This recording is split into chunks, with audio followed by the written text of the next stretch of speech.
हर हर महादेव। ओम नमः भगवते वासुदेवाय। दोस्तों, आपका स्वागत है अपने channel my lovely home and garden में। भगवान भोलेनाथ और श्री हरि विष्णु की और माता लक्ष्मी की कृपा पर आपके समस्त परिवार सदा और सर्वदा बनी रहे। दोस्तों, रमा एकादशी की बहुत सारी शुभकामनाएं। 28 अक्टूबर 2024 आज है सोमवार का दिन और आज है कार्तिक मास की कृष्ण पक्ष की एकादशी, जिसे रमा एकादशी कहा जाता है। तो मेरी तरफ से आप सभी भक्तों को रमा एकादशी की फिर से एक बार बहुत सारी हार्दिक शुभकामनाएं। भगवान श्री हरि विष्णु और माता लक्ष्मी की कृपा सदैव आप और आपके समस्त परिवार पर बनी रहे। दोस्तों, आज की वीडियो में आप सुनेंगे रमा एकादशी की व्रत कथा और कथा के बाद आपको पारण के शुभ मुहूर्त और पूजा विधि की भी संपूर्ण जानकारी शेयर करूंगी और कुछ महत्वपूर्ण उपाय भी। तो वीडियो को अंत तक जरूर देखिए, रमा एकादशी और जरूर सुनिए। रमा एकादशी व्रत की पौराणिक कथा के अनुसार एक बार धर्मराज युधिष्ठिर कहने लगे कि हे भगवान, कार्तिक मास के कृष्ण पक्ष की एकादशी का क्या नाम है, इसकी विधि क्या है तथा इसके करने से क्या फल मिलता है, सो आप विस्तार पूर्वक बताइए। भगवान श्री कृष्ण बोले कि कार्तिक मास के कृष्ण पक्ष की एकादशी का नाम रमा है। यह बड़े बड़े पापों का नाश करने वाली है। इसका महात्म्य मैं तुमसे कहता हूँ, तुम ध्यानपूर्वक सुनो। हे राजन, प्राचीन काल में मुचकुंद नाम का एक राजा था। उसकी इंद्र के समान इंद्र से बड़ी मित्रता थी और साथ ही यम, कुबेर, वरुण और विभीषण भी उसके मित्र थे। वह राजा बड़ा धर्मात्मा था, विष्णु भक्त और न्याय के साथ राज्य करता था। उस राजा की एक कन्या थी जिसका नाम था चंद्रभागा। उस कन्या का विवाह चंद्रसेन के पुत्र शोभन के साथ हुआ। एक समय वह शोभन जब ससुराल आया तो उन्हीं दिनों जल्दी ही पुण्यदायिनी एकादशी रमा भी आने वाली थी।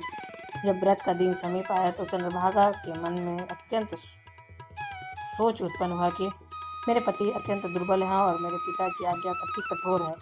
10वीं को राजा ने ढोल बजवाकर सारे राज्य में यह घोषणा करवा दी कि एकादशी को भोजन नहीं करना चाहिए। अब ढोल की घोषणा सुनते ही शोभन को अत्यंत चिंता हुई और वह अपनी पत्नी से कहने लगा कि प्रिय, अब क्या करना चाहिए? मैं किसी प्रकार भी भूख सहन नहीं कर सकता।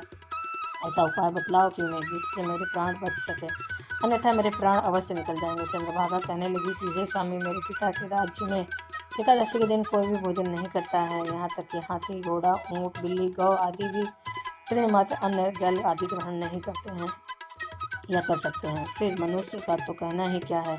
यदि आप भोजन करना चाहते हैं तो किसी दूसरे राज्य में चले जाइए, क्योंकि यदि आप यहीं रहना चाहते हैं तो आपको यह व्रत अवश्य धारण करना पड़ेगा।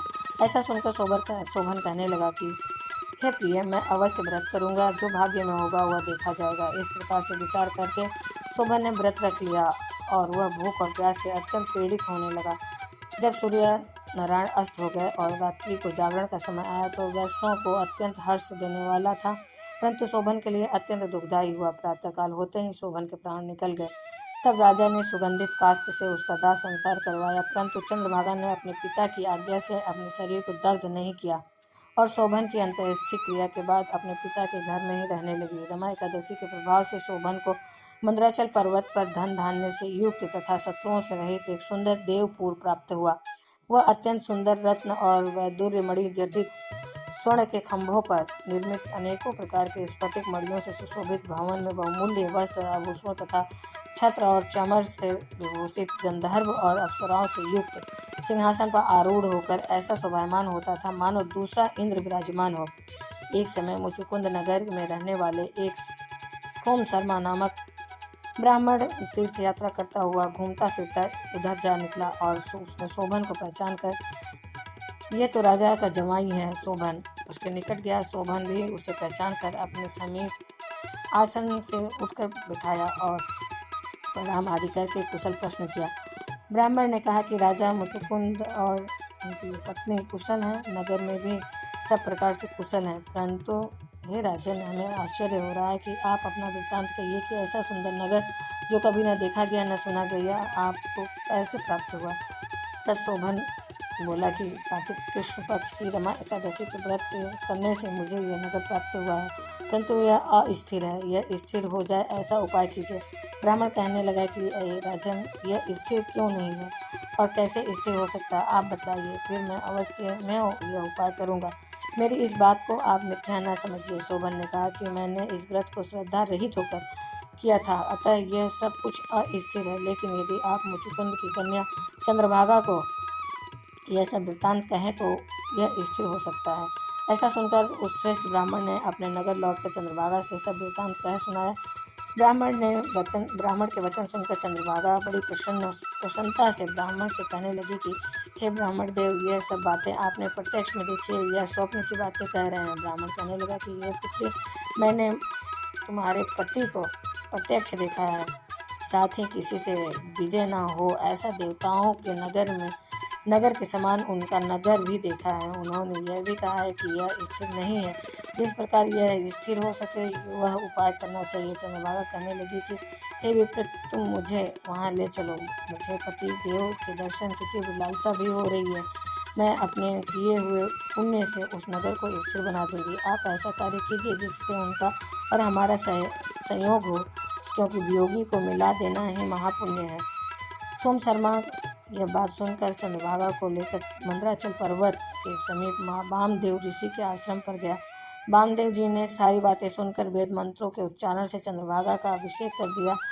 तब ऋषि के मंत्र के प्रभाव और एकादशी के व्रत के प्रभाव से चंद्रभागा का शरीर दिव्य हो गया और वह दिव्य गति को प्राप्त हो गई। इसके बाद बड़ी प्रसन्नता के साथ अपने पति के निकट गई। अपनी प्रिय पत्नी को आते देखकर शोभन अति प्रसन्न हुआ और उसे बुलाकर अपनी बाईं तरफ बिठा लिया। चंद्रभागा कहने लगी कि हे प्राणनाथ, आप मेरे पुण्य को ग्रहण कीजिए। अपने पिता के घर जब मैं 8 वर्ष की थी, तब से विधिपूर्वक एकादशी के व्रत को श्रद्धापूर्वक करती रहती हूँ। इस पुण्य के प्रताप से आपका यह नगर स्थिर हो जाएगा तथा समस्त कर्मों से युक्त होकर प्रलय के अंत तक रहेगा। इस प्रकार चंद्रभागा ने दिव्य आभूषण और वस्त्र धारण किए और सुसज्जित होकर अपने पति के साथ आनंद पूर्वक रहने लगी। राजन, मैंने यह रमा एकादशी का महात्मा कहा है। जो मनुष्य इस व्रत को करते हैं उनके ब्रह्म हत्या इत्यादि समस्त पाप नष्ट हो जाते हैं।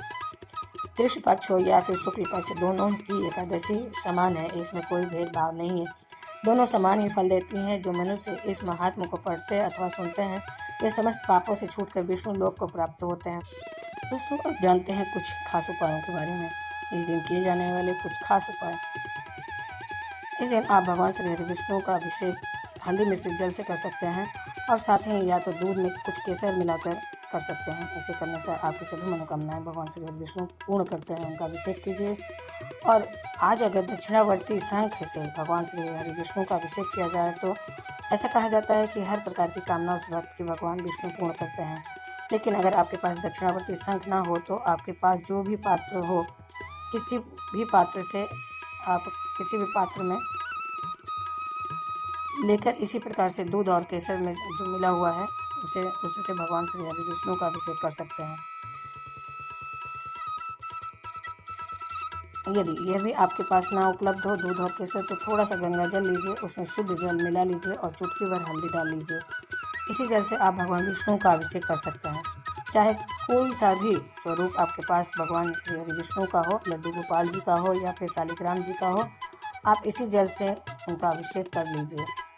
हल्दी मिश्रित जल से अभिषेक करने के बड़े फायदे हैं। शास्त्रों के अनुसार अगर हल्दी मिश्रित जल से हम भगवान विष्णु जी का अभिषेक करते हैं तो घर में किसी प्रकार का मंगल कार्य अगर नहीं हो रहा है, रुका हुआ है मांगलिक कार्य, तो जैसे कि आपके घर में कोई विवाह नहीं हो पा रहा है, तो फिर संतान की प्राप्ति में बाधा आ रही है, या कई बार ऐसा होता है कि घर में कोई शुभ या अमांगलिक कार्य हो ही नहीं पाता है, कोई कथा या पूजा भी कराने में बहुत मुश्किलें आती हैं, तो ऐसे में हल्दी मिश्रित जल से अगर भगवान आप अभिषेक करते हैं तो एकादशी के दिन मांगलिक कार्य आपके घर में प्रारंभ हो जाते हैं, सकारात्मक ऊर्जा आती है।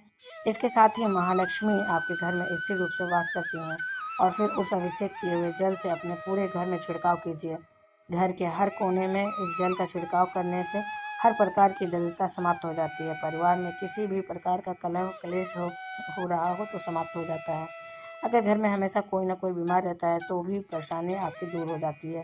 नकारात्मक ऊर्जा का प्रभाव भी जो है, वास्तु दोष जो है, ग्रह दोष जो है, किसी के किए कराए का भी प्रभाव है। सभी इस उपाय को करने के मात्र से आप करते हैं तो यदि आप करते हैं तो विश्वास कीजिए आपके घर की बहुत सारी परेशानियां बिना किसी बड़े उपाय के ही समाप्त हो जाती हैं। यह बहुत छोटा सा उपाय हल्दी मिश्रित जल भगवान श्री हरि विष्णु का चरणामृत आपके जीवन में समस्त प्रकार की विघ्न बाधाओं को दूर करके हर प्रकार की सुख संपत्ति समृद्धि प्रदान करता है। तो यह अचूक उपाय है, सबको करना चाहिए और इस उपाय को आप चाहें तो प्रत्येक गुरुवार को भी कर सकते हैं। एकादशी के दिन भी कर सकते हैं, पूर्णिमा के दिन भी कर सकते हैं, चाहे तो प्रतिदिन कर सकते हैं। और इस उपाय का असर मात्र 21 दिन में आपको देखने को मिल जाता है। एकादशी है तो आपको क्या करना है, जब आप भगवान सूर्यदेव को जल देते हैं तब भी उस पात्र में भी आपको चुटकी भर हल्दी ज़रूर डालना चाहिए, जल वाले पात्र में। इसी प्रकार से जब आप स्नान करने जाते हैं तो स्नान के जल में भी थोड़ी सी हल्दी मिला लीजिए, उसी जल से स्नान कर लीजिए। घर में आपके केले का पौधा हो या फिर घर के आसपास कोई मंदिर है, वहाँ पर केले का पौधा लगा है तो वहाँ जाकर केले की जड़ में भी आपको हल्दी मिश्रित जल अर्पित करना चाहिए। इससे आपके बृहस्पति को बल मिलता है, बृहस्पति शुभ होते हैं तो घर में शुभ और मांगलिक कार्य स्वतः ही प्रारंभ हो जाते हैं। धन संपत्ति की भी वृद्धि होती है और वंश वृद्धि होती है। अगर आपकी रुकी हुई है तो इस समस्या का भी समाधान हो जाता है। आज घर के मुख्य द्वार पर भी हल्दी से स्वास्तिक जरूर बना लीजिए, मतलब हल्दी में थोड़ा सा जल मिलाकर फिर गंगा जल डालकर, गुलाब जल डालकर उसका पेस्ट बना लीजिए। और इसी से घर के मुख्य द्वार पर आपको दोनों तरफ स्वास्तिक बनाना है और उस स्वास्तिक का धूप दीप जलाकर दिखाकर पूजन भी करना है। कभी भी जब आप स्वास्तिक बनाते हैं तो बिना पूजा किए नहीं छोड़ना चाहिए, क्योंकि शास्त्रों में स्वास्तिक को भगवान गणेश की लेख प्रतिमा मानी गई है। मतलब लिखित में भगवान गणेश को अगर बनाया जाए तो वह स्वास्तिक के रूप में ही बनाया जाता है।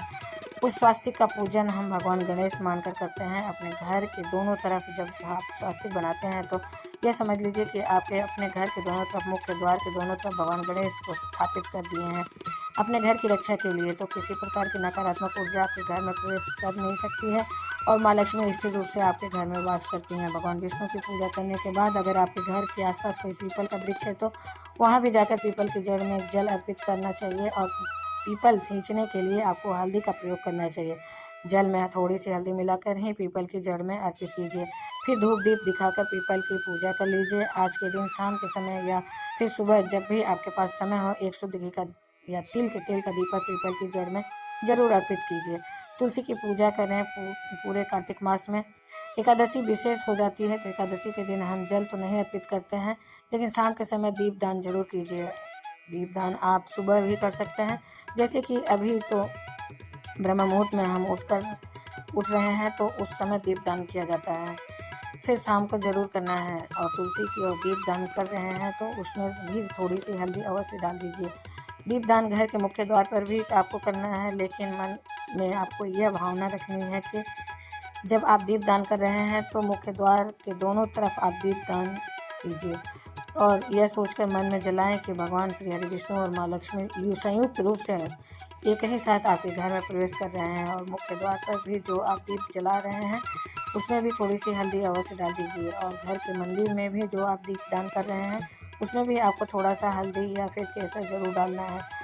आज हल्दी का ही इतना महत्व है। देखिए, एकादशी वैसे भी भगवान श्री हरि विष्णु को बहुत प्रिय है। भगवान श्री हरि विष्णु हैं पीताम्बरधारी, तो मतलब भगवान श्री विष्णु को पीला रंग अत्यंत प्रिय है। भगवान श्री विष्णु की पूजा में हल्दी का प्रयोग जब हम करते हैं तो हमारे जीवन में शुभता आती है। हर एकादशी पर हल्दी का प्रयोग इसी प्रकार से करना चाहिए। अगर आप चाहते हैं कि आपके घर में माँ लक्ष्मी और विष्णु संयुक्त रूप से हमेशा विराजमान रहें तो आज शाम के समय या फिर सुबह के समय जब भी आपके पास समय हो, श्री हरि विष्णु और माँ लक्ष्मी की कृपा की प्राप्ति के लिए विधि विधान से उनकी पूजा कीजिए। माँ लक्ष्मी को लाल पुष्प अर्पित कीजिए और भगवान को पीले पुष्प अर्पित कीजिए। खीर का भोग अर्पित कर दीजिए। मखाने की खीर का, आज चावल की खीर नहीं बनाते हैं, लेकिन मखाने की खीर आप बना सकते हैं। तुलसी का पत्ता उसमें डाल दीजिए या साबूदाने का खीर भी बना सकते हैं। उनके समक्ष बैठकर विष्णु सहस्त्र नाम का पाठ कीजिए। इसके साथ ही श्री सूक्त का पाठ कीजिए। यह पाठ कुछ इस प्रकार से होगा कि पहले आपको श्री सूक्त का पाठ करना है, फिर विष्णु सहस्त्र नाम का पाठ करेंगे, उसके बाद फिर से श्री सूक्त का पाठ करेंगे। तो श्री सूक्त से संपुटित करके विष्णु सहस्त्र नाम को जब हम पढ़ते हैं तो श्री हरि विष्णु और माँ लक्ष्मी दोनों की संयुक्त कृपा हमें प्राप्त हो जाती है। ऐसा अगर आप नियमित करते हैं, प्रतिदिन कर रहे हैं, तो विश्वास कीजिए कि श्री हरि विष्णु और माँ लक्ष्मी की कृपा आपको मिल रही है। ऐसा निश्चित मन में 21 दिन मात्र करने से या 41 दिन आपको करने से रिजल्ट देखने को मिल जाते हैं, अनुभव आप कर पाएंगे।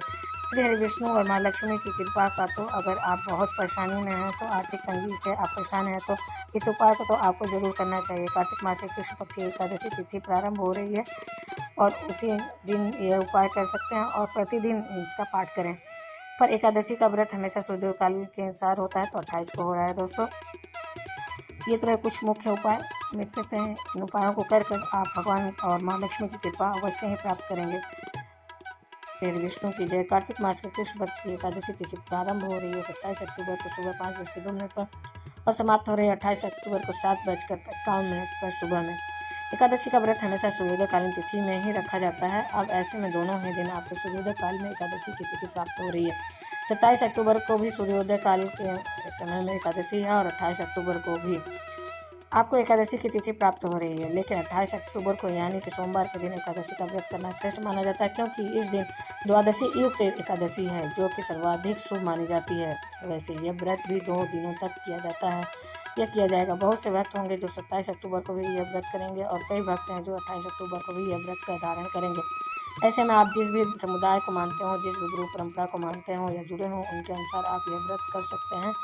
आप जानते हैं कि रमा एकादशी व्रत का पारण हमें कब करना है। तो देखिए, रमा एकादशी व्रत का पारण द्वादशी तिथि में किया जाता है और द्वादशी तिथि प्रारंभ हो जा रही है 28 अक्टूबर को सुबह 7:51 पर और समाप्त हो रही है 29 अक्टूबर को सुबह 10:03 पर।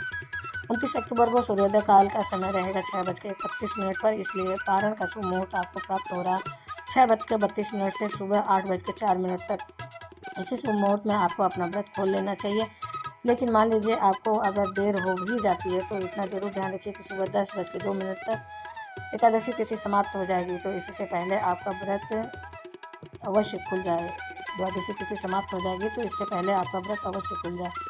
इस बात का आपको ध्यान रखना है। एकादशी व्रत के दिन पहले 10वीं तिथि के नियम का पालन करना आपको चाहिए। सात्विक भोजन आपको लेना चाहिए, ब्रह्मचर्य का पालन करना चाहिए और भूमि पर शयन करना चाहिए। फिर एकादशी के दिन ब्रह्म मुहूर्त में उठना चाहिए, उठकर नित्य कर्मों से निवृत्त हो जाएं।